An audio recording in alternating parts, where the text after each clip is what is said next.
Take a deep breath. Deep conversations are starting.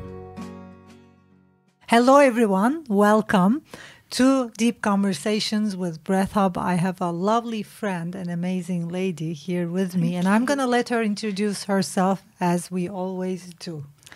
Hi, I'm Penny, and I'm one of the Breath Hub coaches. And I'm really happy and excited and delighted to be invited. Thank you. Yeah, and let me know about a little bit about your journey. So, how did you come up with breath work, and how was your journey? When did your search for yourself begin? Yeah, it happened. I will only say a couple of decades ago, and I will say that maybe, like for many other people, you start being curious about tarot card readings. Yeah. And I, although I didn't particularly read tarot, I was very drawn to the oracle cards. And of course, with the cards come along angels, spirit guides, guidance, listening to yourself, your inner self. And that journey happened, and it just took me to workshops. And the workshops were in all sorts of things, esoteric, spiritual. And I found myself really wanting to become a counsellor. But in my job, as you know, as a social worker, working with children and families, I thought, I don't want that kind of counselling. So what am I looking for? So you're already doing counselling. Already talking to people, trying to find solutions, best ways to get through difficult times. And I thought, no, this is not what I want. And it took a little bit of time, but I found the ideal counselling course, and it was in spiritual counselling. And it was here in London that I found it, and it was absolutely great. The college was great, and we really did have to explore a lot about ourselves. And so the journey really did lead me into breath work, healing work, more about the healing world, and brought in counselling. But the best thing I loved was past life regression.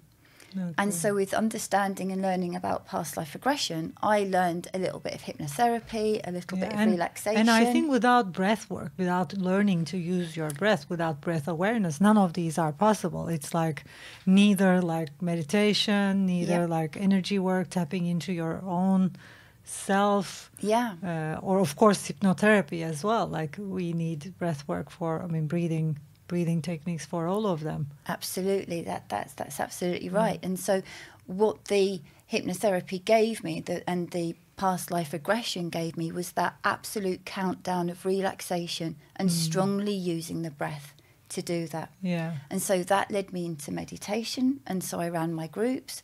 But it also led to, as we were saying, the most important thing of that, which was breathing to connect ourselves into ourselves, breathing to release blockages, obstacles, using the breath physically and emotionally.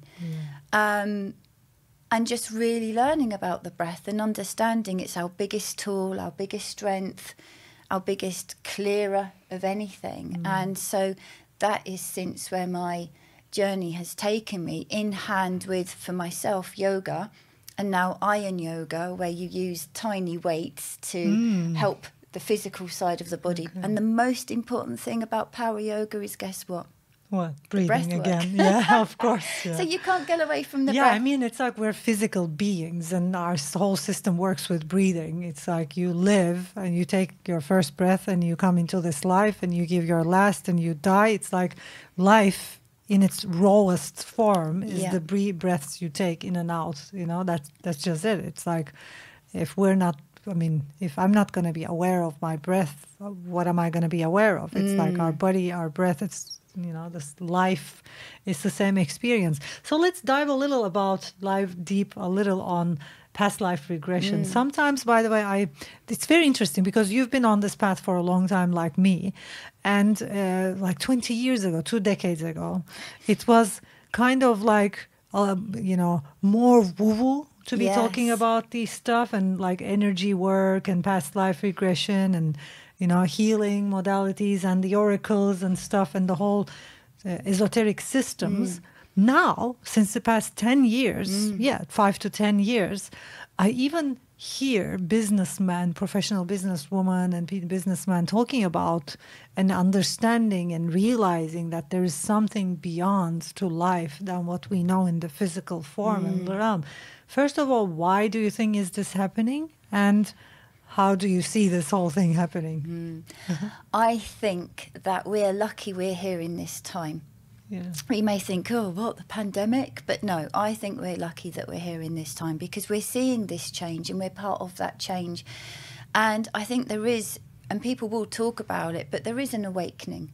There is an okay about wanting to be better in ourselves. I think we all strive for that bit of compassion, that bit of humanity, and it's okay. And I think we're leaving this, as a community, as a whole, we're leaving some very selfish behaviours behind us. I think, you know, if you were around in the 80s, everything was the file of fax and the fast car and earning loads of money. And I don't think that that's what people aspire to anymore. I think people aspire to doing what makes them happy. And I think it's that inward journey. What makes me happy? What do I want to do?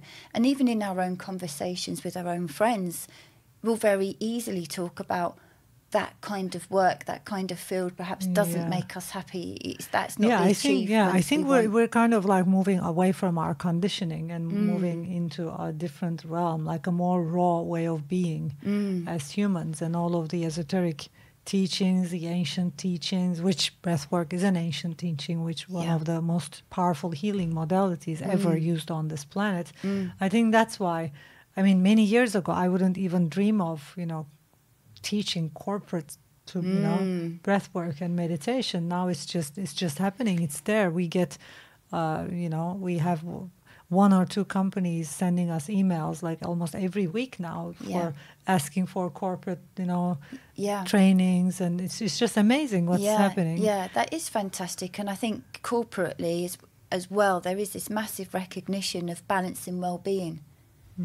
And I think it's great that companies, whatever size, whatever form, do understand that for their staff and do seek to bring it into the workplace. Because in my workplace, it's it can be very, very stressful.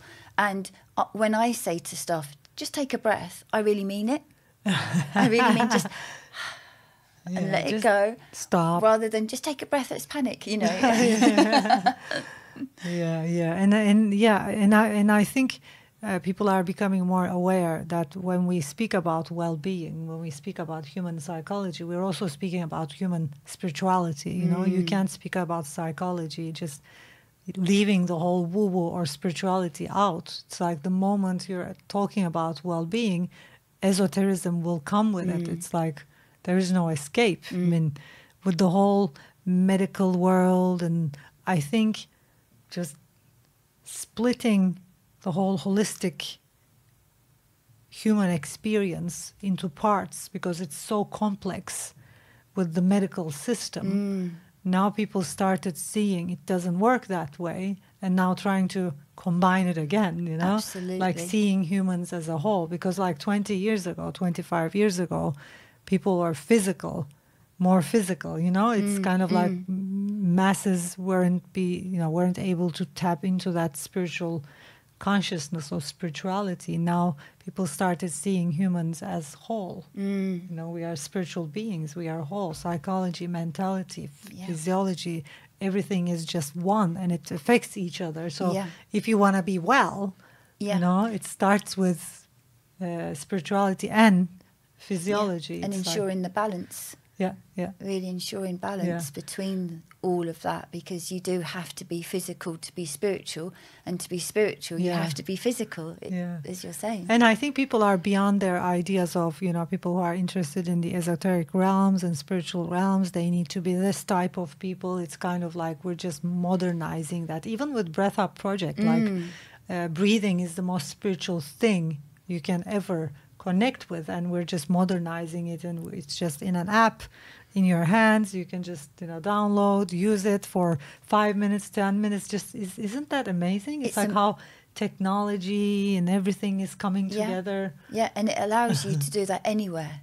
Yeah. You know, absolutely anywhere. This tiny, tiny rectangle can be anywhere in your bag, anywhere, in your pocket. And you can, so instead of saying people take a breath, we can just give breath. And we can plug a breath. I wanna because I wanna also be an inspiration to people who are new on this path, like who are new in questioning. Okay, so what is this life is all about? You know, I want to be an inspiration for them, because someone who has started breath work and meditation for over 2 decades ago, I don't like, or it's not kind of like I know the answer to that question, but it's also like an inner knowing, you know, which is beyond words. And I would like to inspire people that, you know, about that, and you know. And we've been talking about it in our podcast, like that the journey gets deeper and deeper and deeper once you dive in it. But it's kind of like you come to a place of calmness, and you come to arrive to a place of depth and gratitude. And I think this should be talked more of. You know, it's not this chaotic, it starts chaotic, but it's not this chaotic experience. Transformation doesn't have to be chaotic. It's like you can transform into who you are, you know, and connect with yourself in calmness, and it does change your whole life. So I want to ask you, like, how did you transform? How did your life transform? Who did you become? Who came out of all these practices? Yeah. So this is something that I think about a lot. I reflect on quite a lot. So, yes, you know, when I started out with the Oracle cards, I became trusting, because I'm trusting the universe. I'm trusting that this narrative may come to light. And when it does, you think, oh, the next thing is, as you're saying, nothing is a coincidence. Gratitude. So your first step was nothing is a coincidence. Yeah. It's all a perfect formula, journey, and I'll trust. Yeah, and you have to. And if you're new, you do have to just let go and trust, and have that belief that all will be well. Even if the cards don't pan out, for example, if you're using cards, the journey, you do have your own self, you know, your own will can change things. But my point is you trust, and you go in the path that you feel naturally led to. I don't think there is a certain path, it's as it takes you. But what made me me, and it's always going to be this, isn't it? It's life experiences, and it's your trust in your spirituality. I massively trust the universe, and so even in the most difficult times that I've had in life, I know that if something is broken, if something has destroyed, that's the reason. And I try and live my life at the minute without my ego, which is very hard. That's not easy, but I try and live without my ego. I always try and be grounded. I massively try and be full of gratitude, even if I can only find 3 things every day. Just to be, even if they're the same things every day, gratitude. And I think with every obstacle in life, with every crossroads, with every situation, you will always change. So I think, in answer to your question, I'm always transforming, but who I am right now is someone who I've discovered is stronger than they thought they were. I have a bit more resilience. I'm open. I'm willing to learn. Even though we do suffer, I try and not suffer, because I try and just trust that this is for my own good. So I'm more calm, more relaxed. I think seeing the good in what people think bad is the key to all experiences in life. Yeah, people say the gift or the blessing. I try and see things as a gift. So if it was really bad, what's the gift in this? You know the famous sentence, life isn't happening to you, it's happening for you. I think just shifting our perceptions to, you know, to understanding that life isn't happening to us, but it's happening for us is a big step. Yeah. And that, I think, it's kind of like, it's very interesting. There are a lot of, you know, information out there, and people, you know, trying to be positive, or trying to get it, or trying to, you know, live their lives in gratitude. But it's like, I find myself usually like telling people, this doesn't happen by itself. It doesn't happen on the intellectual level. It's like, you need to do the work. It's like the reason I sometimes think to myself, the reason I feel gratitude and I feel so much more balanced in in my being, the way I live, is because of the work I've been doing. Like I've been doing hundreds of hours of breath work, and maybe above 1,000, you know. I've been doing hundreds of hours of meditation and hundreds of hours of, you know, mind work. And those are what brought me here. So it's kind of like I see people reading a book and then expecting to feel great gratitude or balance just because they understood that, you know, looking at life as a, you know, as it's a gift is enough. It's kind of like we say these things because of where we are right now, where we did all the work. And people sometimes think, okay, I'll just read a book, do some affirmations, change my thinking, perception, you know, it's all going to be okay and I'm going to be balanced. No, it doesn't happen like that. It's like you need to do the work. And Absolutely. I want to emphasize the importance of that and ask you, like, like how many hours of training and work and you've been doing? I don't know is the answer, because it feels like it's so ingrained in me. I feel like I've always done it. Yeah, for years and years. For years. And, yes, even if you just take yourself into yourself. Like I've realised, even when I say to you, I reflect, I realise that's my meditation. I'm contemplating, I'm considering what's going on in myself. It's like the temple of the self. So I think for that's how many the years? work. Probably like 3 decades. If I'm now, and I think I started at I'm going to say 30 years. Okay. And I'm going to say that I think I had a psychic gift when I was under the age of 10. And I didn't know what it was. And so I just went, oh, not sure, and cut it off. So it could even be far longer than I think. Yeah. But meditation for a long time, spiritual work a long time. It would be hard to say, to give a number of hours, because I think, as you're saying, this is now who we are. And it just becomes natural now. I don't, you know. And it doesn't happen overnight. It's just to say that. It's like, it's an amazing journey. It's powerful. It's joyous, you know, and also filled with tears and sorrow so I was as going well. to say, that's the important thing. We mustn't think, and anyone setting out mustn't think that now we're awakened or we're on a journey or we're on a path, it's going to be all flowers and roses and lovely. The work we have to do in ourselves is ugly, and it hurts, and it's very dark, it's very scary and painful. But we get through it. There's a way to get through it, because if you only know the best about yourself, you haven't done the other half of the work. So you have to know the bits about you don't like, even if you accept them. But you have to know what you can change and what you can do better. And always, you have to trust whatever is thrown at you.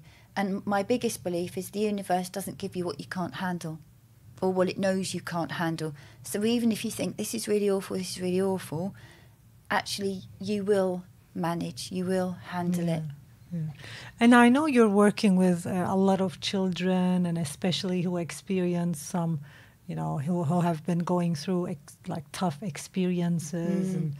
And if you look at who they are inside their experience, would you say something like, if they were able to see what they experienced as a gift or life happening for them, it would be easier for them to maybe learn or, you know, understand the whole experience? I think that whilst that's very sensitive, because the children I work with are in care mostly, I think as they get older, the way to help yourself is to see what was the gift in that. And so, you know, it's a really sensitive area. These children didn't necessarily invite their difficult experiences. But then there is another argument, isn't there, to say, you know, spiritual argument or dilemma or thinking that says, well, karmically, we're here to learn lessons in life. So maybe what was their lessons in previous lives, even though we don't want it to be children and we protect the children as much as we can, what led to this life? So as much as we can say, well, what led to me here at and like age, also in also like in family constellation, we could even be gathering all those information from our ancestors and our fathers and mothers. But I would like people to think, well, the gift is the trajectory that then they were able to have their life turned around on. So I always think when children come into care that we may have saved their lives. Absolutely may have saved their lives. You may not know what may have happened to them in the long run. Yeah. I work with care leavers. A lot of them are very emotionally, affected by what's happened in their lives, but along the line they do come out the other side with their self-esteem, their confidence. Not what all do you of think? them. Okay, so what do you think is the main thing that helps them? Like, is it? I mean, in your own experience, is it like being listened to, being cared for? Is Yes. it, loving them the way Yes. they are? Yep. What would you say about that? All of those supportive relationships, knowing that they can be supported, they can be helped, and knowing that for everybody, life is about relationships. And you can have a relationship with anything, anyone. It doesn't have to be intimate. It's your support network. And I think if you have a support network that's understanding of you, understanding of your situation and what you want to reveal about that, people can support more and help more. Yeah, isn't it all about that? It's like just creating as breath workers and as communities, as teachers Absolutely. as well. Like we're just, and I've been experiencing that most of my life. Like we're creating this support environment so that people can go on and take more challenge, because there's a balance with challenge and support. But if they're challenged in their own system, in their own being, if you're someone who can't, who feels like it's even a challenge being yourself, then it's kind of like life gets tough.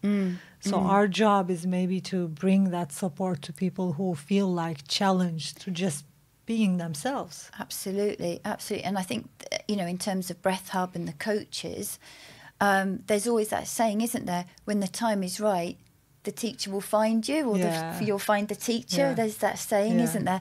And I think that's true. I think some of the best relationships I have are with the people that I would now consider or would have that time considered to be my mentors. Yeah. So the people who have supported my development and my learning. I'm not just there as a student to learn a skill so I can go and charge people. That's not what I do. No. I do it so I enhance me. I enhance what I give to other people in my relationships with them. And, that is what I would say is my essence, that you're sharing your knowledge, aren't you? Your gift, your learning. Yeah, it's brilliant, and and you're a great teacher and also great counselor, and I can see like a full-hearted individual. It's beautiful to have you around and have you in our team. Thank you for your being. Oh, thank you for having me. And here comes the last question. This is my favorite question. I love question. it. What would I take? I love asking this question, and I love seeing what happens when I ask it. So one last question: what would you like humanity to understand and know before you die?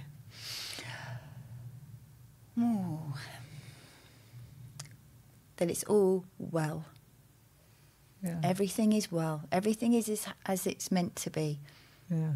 That's what I think. That's what I trust. That's what I believe in. And if that's one, thing you want humanity to be, understand, I can fully connect with that. All is well. All is well. Even at the times and at the moments you think everything is upside down, it's still well. It's all in its perfect place. Oh, what a gift. Thank you. Thank you.